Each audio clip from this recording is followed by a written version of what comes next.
Then he bade each man let go bridles, drive far the horses, and fare forward, fit thought to handwork, and heart to fighting. Whereat one of Offa's kin, knowing the Earl would not suffer slack-heartedness, loosed from his wrist his loved hawk. Over the wood it stooped. He stepped to battle. By that a man might know this young man's will to weaken not at the war-play. He had taken up weapons. Eadrich also would serve the Earl, his lord, in the fight. He went forth with spear to battle. His spirit failed not, while he with hand might yet hold board and broadsword. He made good his boast to stand fast in fight before his lord. Then Brychnoth dressed his band of warriors. From horseback taught each man his task, where he should stand, how keep his station. He bade them brace their linden boards aright, fast in finger grip, and to fear not. Then, when his folk was fairly ranked, Brychnoth alighted where he loved best to be and was held most at heart, among hearth companions. Then stood on strand and called out sternly a Viking spokesman. He made speech, threat in his throat, threw across the seaman's errand to the Earl, where he stood on our shore. The swift striking seafarers send me to thee. Bid me say that thou send for thy safety rings, bracelets. Better for you that you stay straightway our onslaught with tribute, than that we should share bitter strife. We need not meet if you can meet our needs. For a gold tribute a truce is struck. Art captain here? If thou takest this course, art willing to pay thy people's ransom, wilt render to Vikings what they think right, buying our peace at our price. We shall with that tribute turn back to ship, fare out on the flood, and hold you as friends. Brychnoth spoke. He raised shield-board, shook the slim ash spear, shaped his words. Stiff with anger, he gave him answer. Hearest thou, seaman, what this folk saith? Spears shall be all the tribute they send you, viper-stained spears, and the swords of forebears, such a haul of harness as shall hardly profit you.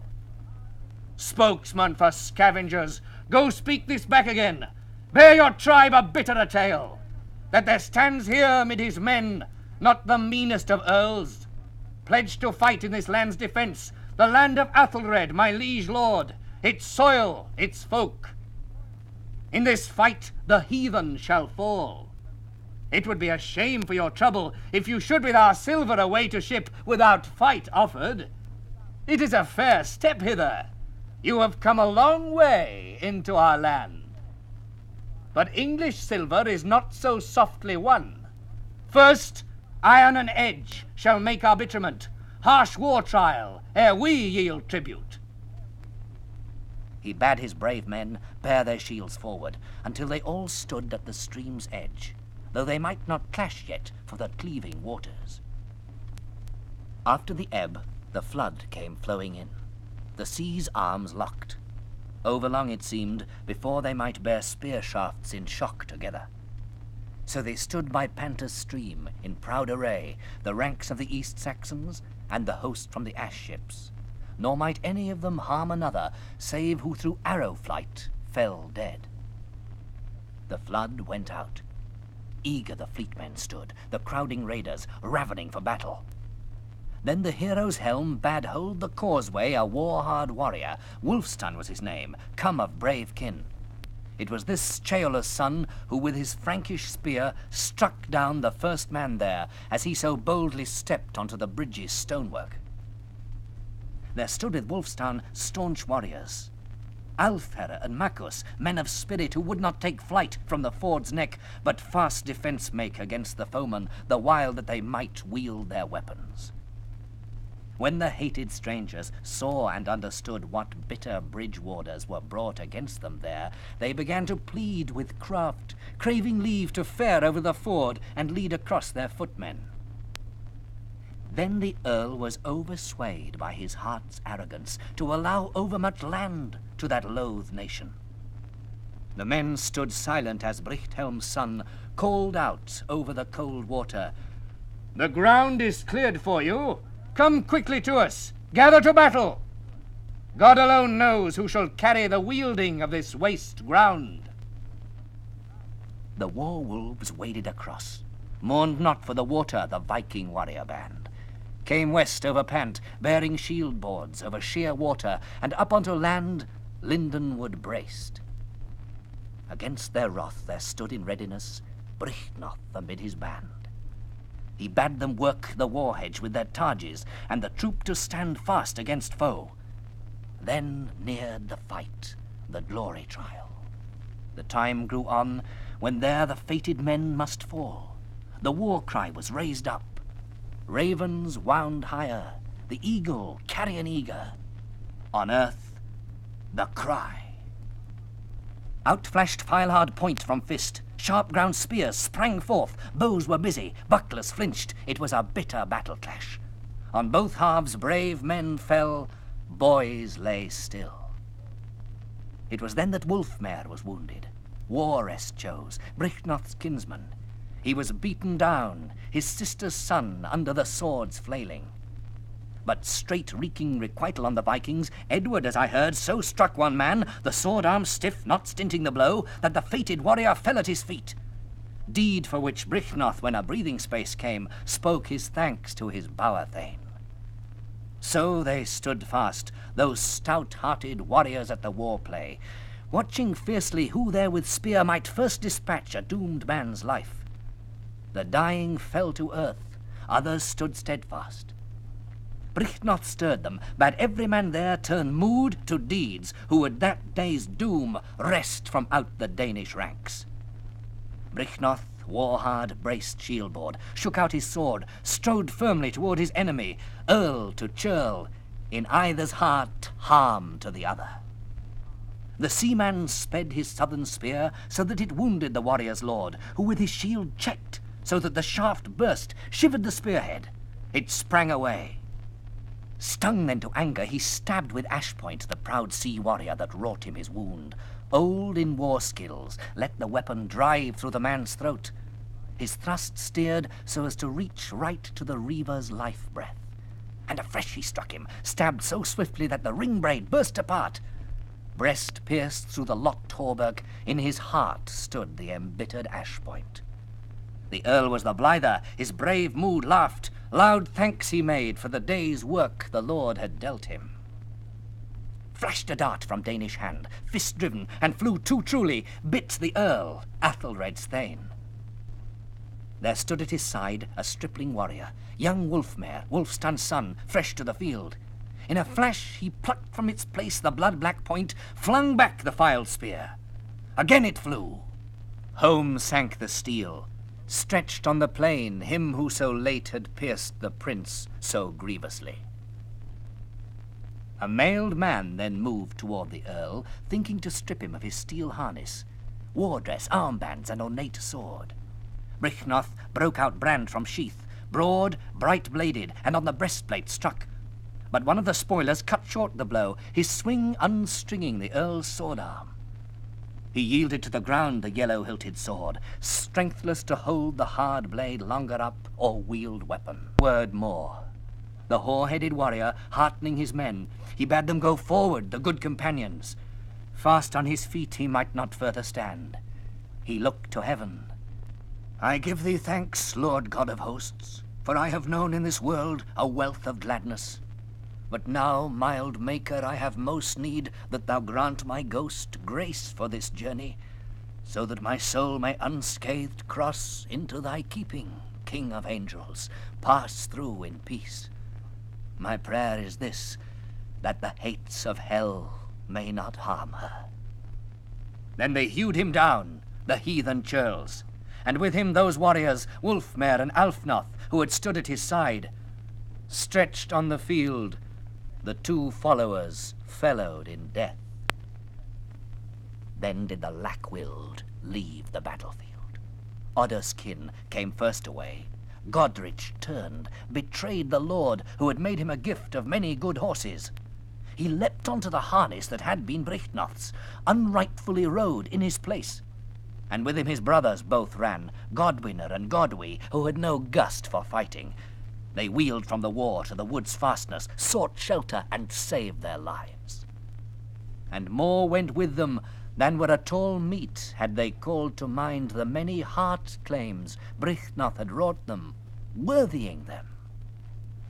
This Offa had told him on an earlier day at the council place when he called a meeting, that many gathered there who were making brave speeches would not hold in the hour of need. And now the folk's father had fallen lifeless, Athelred's earl. All the hearth-sharers might see their lord lying dead. Proudly the thanes pressed forward. Uncowed, the warriors crowded eager for one of two things. Each man wanted either to requite that death or to quit life. Alfric's son sped them on, a warrior young in winters. His words rang keen in the air. Alfwine called out, "Remember the speeches spoken over mead, battle vows on the bench, the boasts we vaunted, heroes in hall against the harsh war trial. Now shall be proven the prowess of the man. I would that you all hear my high descendants. Know that in Mercia I am of mighty kin, that my grandfather was the great Alhelm, wise earl, world-blessed man. Shall the princes of that people reproach Alfwine that he broke from the banded bulwark of the Angles to seek his own land, with his lord lying felled on the field? Fiercest of griefs, beside that he was my lord, he was allied to me in blood." Then he advanced on the Viking, intent on vengeance. Straight his spear point sprang at a man among the press of pirates, pitched him to the ground, killed outright. Then he called to his companions, friends and fellow thanes to come forth to battle. Offa spoke, shook his ash spear. "In right good time dost thou recall us to our allegiance, Alfwine. Now that the earl who led us lies on the earth, we all need, each and every thane, to urge forth the other warriors to the war. While weapon lives quick in a hand, hardened blade, spear, or good sword. Godrich, the coward son of Odda, has undone us all. Too many in our ranks, when he rode away on Brychnoth's big horse, believed it was the earl, and we are scattered over the field. The folk is split, shield wall shattered. Shame on that defection that has betrayed into retreat the better half of the army." Linden board high lifted, Leofsuno stood. From the shadow of his shield shouted out this answer: "I swear that from this spot not 1 foot space of ground shall I give up. I shall go onwards, in the fight avenge my friend and lord. My deed shall give no warrant for words of blame to steadfast men on Stara, now he is stretched lifeless, that I left the battlefield a lordless man, turned for home. The iron shall take me, point or edge." Angrily he strode forth and fought very fiercely. Flight was beneath him. Dart brandished, Dunnera spoke, bidding his brothers avenge Brychnoth.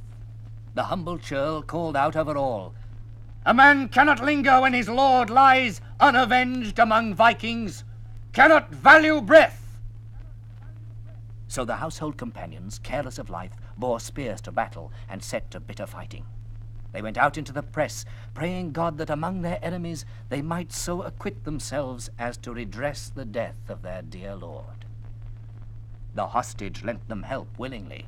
He was a Northumbrian, of a hard fighting clan, the son of Edgeleave, Ashvath his name.